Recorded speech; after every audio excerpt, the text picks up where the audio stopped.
What you heard? Huh? What you heard? You can't hear a motherfucking thing. Hey, yo, what's up, people? It's your boy Tizzle from Pie Talk by Tizzle. I'm here with the lovely Ehhbee. How you doing today? I'm fine. How are you? I'm feeling amazing today. So, let the people know where to reach you at. You can reach me on TikTok and Instagram at Ehhbee, which is EHHBEE. And then Twitter _Ehhbee_. Okay. So, let's talk about that TikTok. How did you come across TikTok? And how did you make it successful for you? So TikTok, I believe it used to be Musically. And so all the kids used to have it. But how I came across, I would hear people talk about TikTok all the time. Mm-hmm. And I ended up getting laid off because of COVID. Yeah. And I was like, in order to not fall into like this deep depression, I was like, let me see what these videos are about. Everybody's saying they're so funny. So I downloaded TikTok and I would just watch for a long time. Yeah. Then finally I started doing the voiceovers. I think it was Miss Savage at first. And she said that you called her a bitch. That's not what I said. That's not what I said. What I said was, your mother's a bitch. She called me a bitch first, so I said your mother's a bitch. So you're verifying that you did call her a bitch? No. No. I said her mother is the bitch. That's what I said. While on the clock? Yeah. Okay. Mm-hmm. She also said that you said you were going to beat her ass next week. That's not what I said. That's not what I said. What I said was, if she keep trying me, I'm going to beat her ass in 2 next week. It was Thursday. She was going to blink. It was going to be Wednesday. That's what I said. Miss Savage, that's not even possible. It would have been possible that day while I'm magic. Yeah. And then it just kind of, Jamal got on there with me, and it just kind of grew. I really couldn't, there is no story. I don't know. It was just. It just seemed natural. Yeah. Well, first, shout out Jamal. Shout out your husband Jamal, man. Dope dude, man, for real. And I also want to say about that while we're on the subject, man. Seeing you guys work together and able to vibe together and actually really have fun. Like, you know how you always hear stories, people be like, I want my husband or my dude to be my best friend. Mm-hmm. Y'all really look like best friends, you know what I'm saying? In most relationships, I'm probably like 90% of relationships I'm around, I be thinking like, man, my homeboy ain't even that same person with his girl around. You know what I mean? Oh, okay. Like, people be a certain way, but then when a girl come around, I be thinking in my mind like, your girl don't even know you, nigga. Yeah. Like, I know you, bro. You know what I'm saying? So it's dope to see that, man. Y'all my favorite couple for sure. Thank you. That's funny. But so back to the business. So as far as with the social media thing, right? What makes you comfortable enough to be like that vulnerable and dance and where the pranking shit come from and all that? Just my sense of humor. We're gonna see if you guys can take menstrual cramps like us women. I don't want to do this. That's okay. Hey, baby. This thing you crying about, brother. That's it, man. Y'all need to see your face. Oh, okay, all right. Wait a minute. You ready? Yeah. A lot of it, just my sense of humor. Some of it, especially on TikTok, TikTok is kind of like a copycat site. Yeah. So you see somebody do something and then you think it's funny, and then there are what they call sounds. So you create the sound or whatever, and you just continue on with that same thing. But a lot of our pranks are just stuff that I just come up with in my head. Just my. How long? How long do you think? Like, how long do you think it take you to actually master one? Cause y'all be doing some routines and some other shit. Like when y'all doing it, how long do you think the process is of making? Like the dances? Yeah. The dances. It takes Jamal. It takes Jamal. A pretty cool dancer though. Man, it takes him so long. Okay, so I will have the dance, right? So we're doing it and I will have it down. And then he messes up on the same part. I kid you not, probably like 4,000 times. I'm not joking. Like 4,000 times. Damn. I have to get mad and start cussing. And then he'd be like, okay, I got it. And after I start cussing, it's the same thing every time. I don't know why I don't just get mad in the beginning.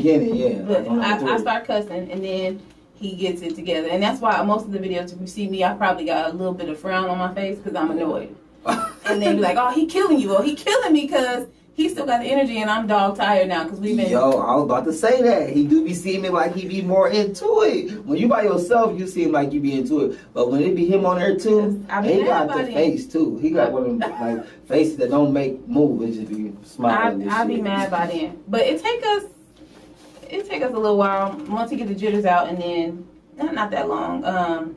The pranks I just do on him. The pranks I just do on him. Yeah, he never knows. Every time, like sometimes he'll come home and I don't have a camera anywhere, and he'd be like, Something up. "You got a camera here?" Like, so one time I didn't post it everywhere, but I had I put some chocolate syrup in my panties, and I put the panties on the bathroom floor by the toilet, and I left them in there, and I was sitting up. He came home from work, and he was like, and I could see him going. You know, when you at home, you don't really close the door when you use the bathroom when it's just y'all two. So he was at the toilet peeing, and he was like, and I saw him see him, and he was like, I'm about to holler at her about this he shit. was like, I think you left. He was like, "You all right?" And I was like, "My stomach been hurting so bad." And then he was like, "My nigga, you shitted on yourself. Keep it real, cause there's something in them panties." And I was like, "Is it something in the?" So I was into it so much, I literally started crying. Like, I was really crying, but I was laughing, but I was really crying, like my feelings was hurt. And so he thought it was real, but I couldn't post it because, again, he don't never have no clothes on. Oh man, you messing up some classics, man. Put some clothes on, buddy. It was chocolate syrup, but So like, when you do it, was the first time you pranked him? And like, y'all, or you been doing that since y'all met? the first time I pranked him was in high school. Oh, He was at work, and we showed up to his job, and my cousin, he worked at TJ Maxx on Rancho and Cheyenne, the Yeah. old TJ Maxx, and we showed up there, and my cousin put on like 4 bras outside of her clothes and was like, "Can you show me, like, do you think these fit?" Like, and he was looking at her, and he was like, "I think I know you," but he was trying to be professional, and he was like, but she was acting like she was a little slow. So that was the first time I pranked him. It's just been that ever since. That's crazy. He don't ever know. But everybody in my family I was does just about to that. say that, man. Also, your sister, Kendra, I believe her name is. She got hella personality as well, doing crazy ass shit. It seems like y'all can go to the park and have a good time. We just did that. Well, Kendra wasn't here, but my family just did that on Saturday. So where do you guys get that from? Mom's side of the family, dad's side of the family? Oh, You be saying she stole mainly. your face and stuff on social She did. media? She don't look like me. I think y'all look similar. Sometimes she look like me, and she want to be me. That's what this is about. But whose side? I think my dad's side more. Yeah. My mom's side is a little more serious, but my dad's side, like literally from the oldest to the youngest, everybody's the same. Oh. Have you ever thought of like hosting events or anything? I have, but I'm too shy. Yeah. So you more like a private entertainer. That's why it works, because we're at home. Nobody is there. Like, yes, the camera. So once it's out there, it's out there. Like, whatever, it's out there. But I don't have to perform or do no dancing or nothing in front of a whole bunch of people. So that's why it works. But I'm trying to work on being able to do public speaking and all that. I mean, I had to do it a couple times in college and all that. But I also seen you had just got a letter from someone, man. Congratulations on that as well. a letter. You said you was doing. Someone had offered you to do something. I had an old friend of mine who's a professor at Morgan State University. Morgan State, yeah. Asked me to speak to her class about social media influencing, because she's teaching a class on that, and they're trying to start up their YouTube pages and TikToks and Instagrams and all that. So she was kind of just asking me like how I got started and all that. So yeah, it was cool. They interacted. It didn't hit me until afterwards, and I was like, That's dope to be recognized for that though. yeah, I was shocked. It was cool. It was cool. So you was born and raised in Vegas? Born or how and does it raised. work? And then right now you're in Houston? Yeah. So what do you think the difference is for you? The people, or you think the like community? What do you think is different about it? I don't want to say the wrong thing because I don't want nobody to feel like I'm. We can edit it if you'll feel. No, not anything like that. So, okay, I'll just tell you my experience. Yes. So when I graduated high school, and then I went to Houston to go to college. That was my first time seeing so many of us Yeah, absolutely. together. Wasn't nobody getting shot up. it wasn't no step show shootings. It wasn't like none of that popping off. It was normal to be in a huge crowd of black people just having a barbecue or whatever it is that you're doing. That was normal. So that was cool. And then just at the time, there was so much culture that was embraced. Vegas has culture, but I don't feel like a lot of people here embrace the culture in Vegas. Well, not at the time.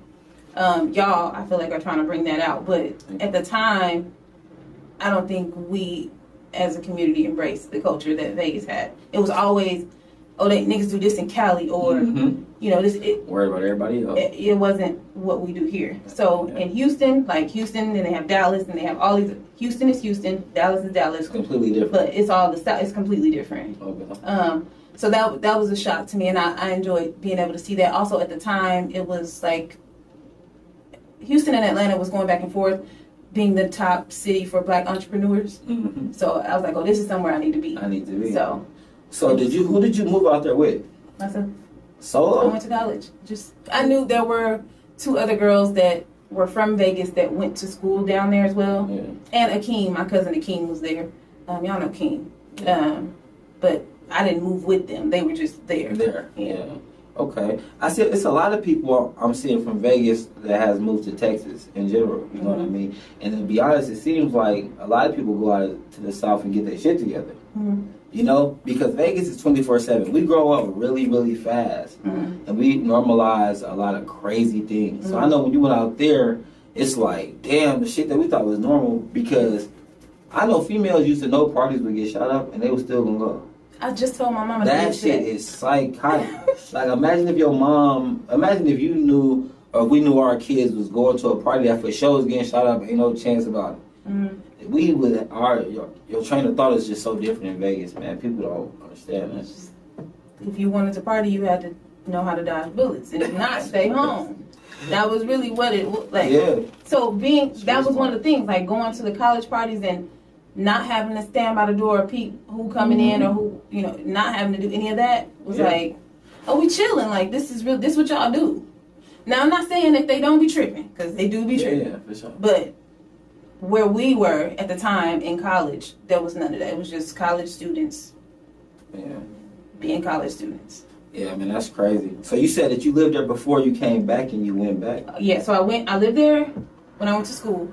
Then Hurricane Katrina hit New Orleans, and you know New Orleans is Houston, side by side basically.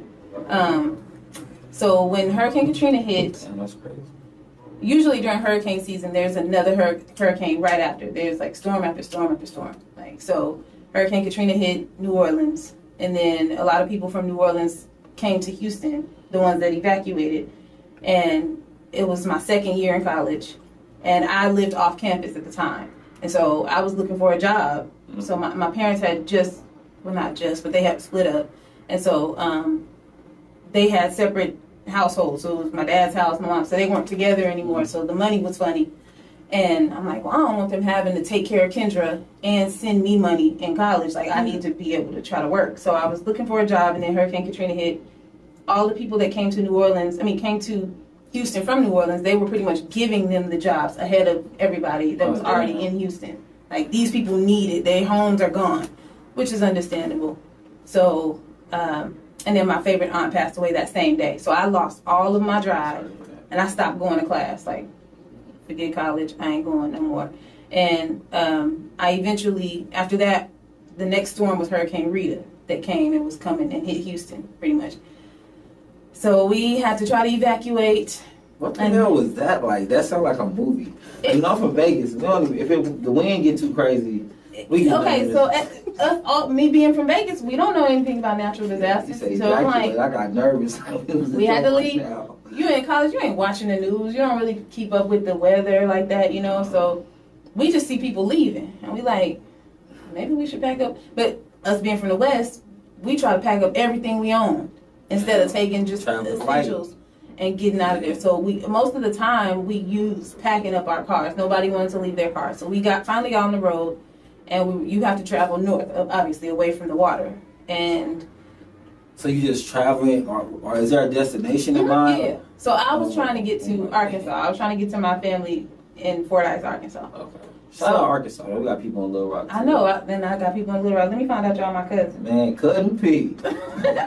But I was so from Houston to Fordyce, Arkansas is a 6-hour drive. Yeah. Well, with literally everybody in Houston evacuating at the same time. What the city did was issue out a mandatory evacuation, and now it's against the law for them to do that because so many people died on the road that day. The gas stations were running out of gas, so people's cars were they were letting their pets out. They couldn't. There was no food. It was just everybody was stuck. Yeah. It took us 32 hours to get to Arkansas from Houston, which is a 6-hour drive. Damn. So that was scary. And after that, I ended up coming back to Vegas. That's how I got back to Vegas. Yeah. And then you went back to the South after some shit like that happened? You sound like my You granny. a tough motherfucker, man. You sound like my granny. You just talked me out of go. Man, I cried every day waking up here. Every day in the morning. I would wake up and realize I was still in Vegas and I would bust out crying. And Jamal was like, why? Because it's hot? Because I didn't want to live here. Oh. And some people get offended when I say I love the city. Like, this is home. It's always going to be home. Yeah. But if you feel like I'm making a way for myself somewhere else and I didn't get to complete that, it's like unfinished business. I don't want to be here. Absolutely. So, yeah, I went back. No, that's definitely, man, kudos to your bravery, man, because a lot of people are stuck in situations. They don't have the heart to, like, make a move. You can make one little bitty move. You don't even got to leave the state. You can just change your thinking. I'm not saying you, because if you're doing something that's big somewhere else, you're supposed to go somewhere else and make it pop. Or you'd be crazy to be in a spot where you're not getting traction for whatever you're doing. Mm-hmm. You know what I mean? But a lot of people are so used to following their parents' footsteps, they're scared to move. And it's hard to go somewhere else without that support. Mm-hmm. You know, you literally just went out there and believed in yourself. I didn't want to. I knew I wanted to go to an HBCU. And I didn't want to go. I was supposed to go all the way to Howard. Oh, damn. Howard. But it snows, and I'm from Vegas. Yeah. So I was like, and then I chose North Carolina. Then I got COVID, and Texas was the closest to home. Yeah. So I was like, all right, something pop off, my people can drive to me. To get to me. Okay, so. For sure. So now when you come back to Vegas, do you still, Vegas has changed a lot. Mm-hmm. You know what I mean? It's so many new buildings, stuff is getting built, and then you starting to see the culture now. Mm-hmm. How do you feel Vegas is now compared to when we was growing up? Because now we see people actually working together. Mm-hmm. We see a lot of people who was at odds trying to, like, build a better community for our kids and stuff like that. Yeah.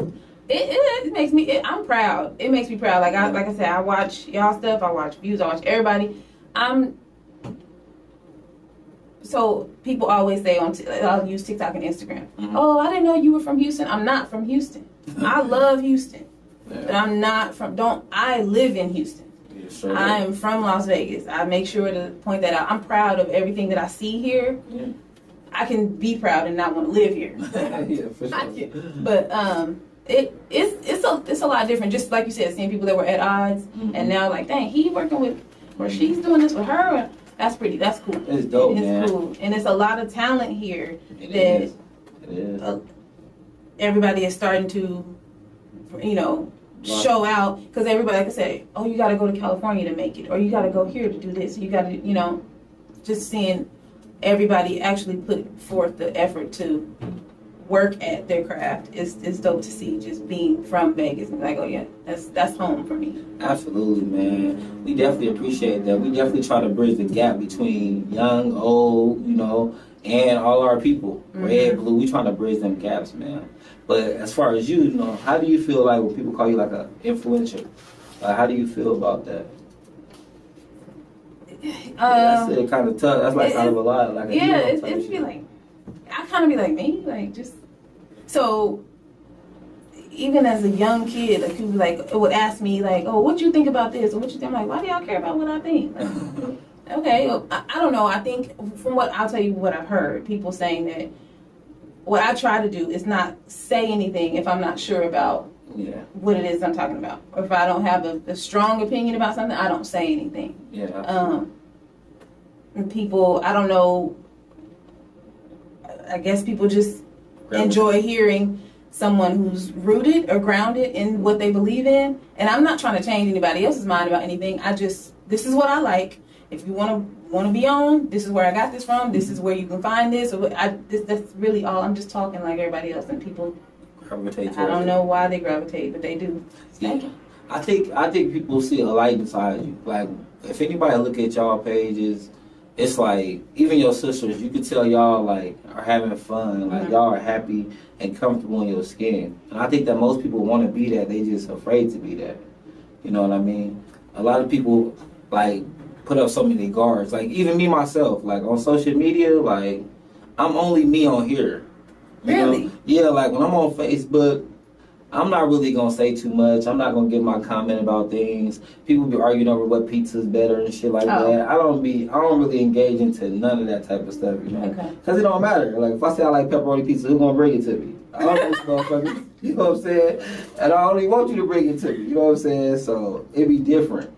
And I'm trying better. Like we just threw an event this weekend, and my daughter's birthday this week was just this weekend. I ain't post one picture from nothing. I'm looking through my pictures like, why won't you just post it? It just seemed like why is that? I feel like there's no reason for me to. I mean, that's cool. If you want to keep that for yourself, I understand that completely. But yeah. I don't know what it is. I think I gotta get more open with that, man.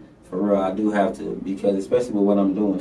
I think I'm gonna have to open up a little more. So with me and Jamal, I'll say, and you still hear it sometimes now. Like when we got married, people would say when we got married, I was 27. He had just turned 28. Okay. I think.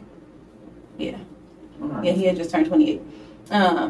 So people would say things like, "You should," kind of like, "You get married. Dang, you get married, like your life is over." That's sad. And I'm like, "Hey, this is what all women want." But not just women, like people. People. Everybody wants somebody that you can trust and that you can lean on with, good or bad. I don't know why that has to be, like, it feels like jail. Like, okay, for example, you hear people that are in relationships and then they love whoever they're with, and then as soon as they break up, they be like, "I'm finally free." I'm like, well, you was locked up? I hate that. I don't understand that. So with us, like when Jamal and I, so we played this game, and we got it off of YouTube. It kind of helps with difficult conversations. Mm-hmm. So if I have something that I want to say to him, or I feel some type of way, or a question that I may not have even thought to ask him, it'll come up in this game. And so that was kind of along the line of questions, like, you know. And we were just talking about, like, why isn't there any or more representation of the fun in marriage? All you see is, oh, so-and-so is married and they're sleeping with this person, or this and that is going on. Like, you never see the fun in marriage. And not to be only putting the fun out, but, I mean, I ain't going to tell you that me and Jamal just knock him over the head with a pot or nothing. Like, for real. Because most people know they're going to get a bigger reaction from the negativity. You know, you put something positive, people be like, well, you get a good reaction out of a lot of stuff. But ask most people, like, if they put something like, I'm having a great day today, people be like, I mean, 4 likes, right? But you put, I'm going to blow this motherfucker up, you know what I'm saying? Go crazy, you feel me?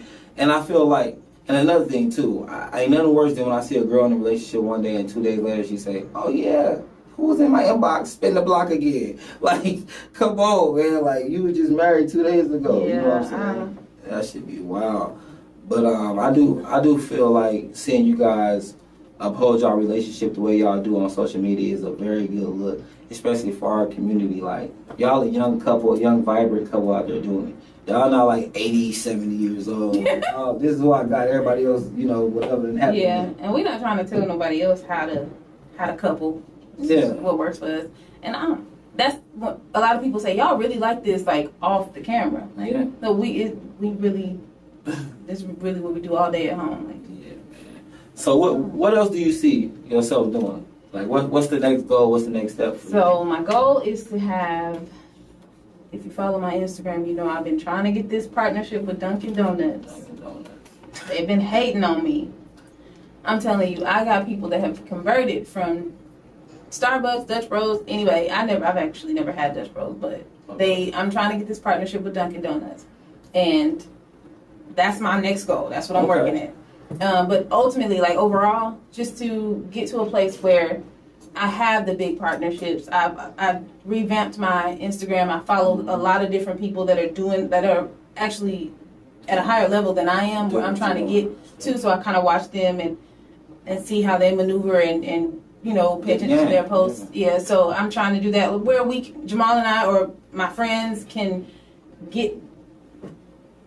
have a trip gifted to us. Like, okay, y'all come here and your rooms, you get 4 rooms comped and all this. I'm trying, because I see people that are doing that. They worked corporate jobs just like I did, that are black just like I am, and they're doing the same stuff that are doing that. So that's my goal, to not have to worry about where the next dollar is coming from, and just have them, and be able to live my life, just us live and create content wherever we are, whether it be at the Ritz or it be on the beach or wherever it is. Like, just create the content and be paid for that.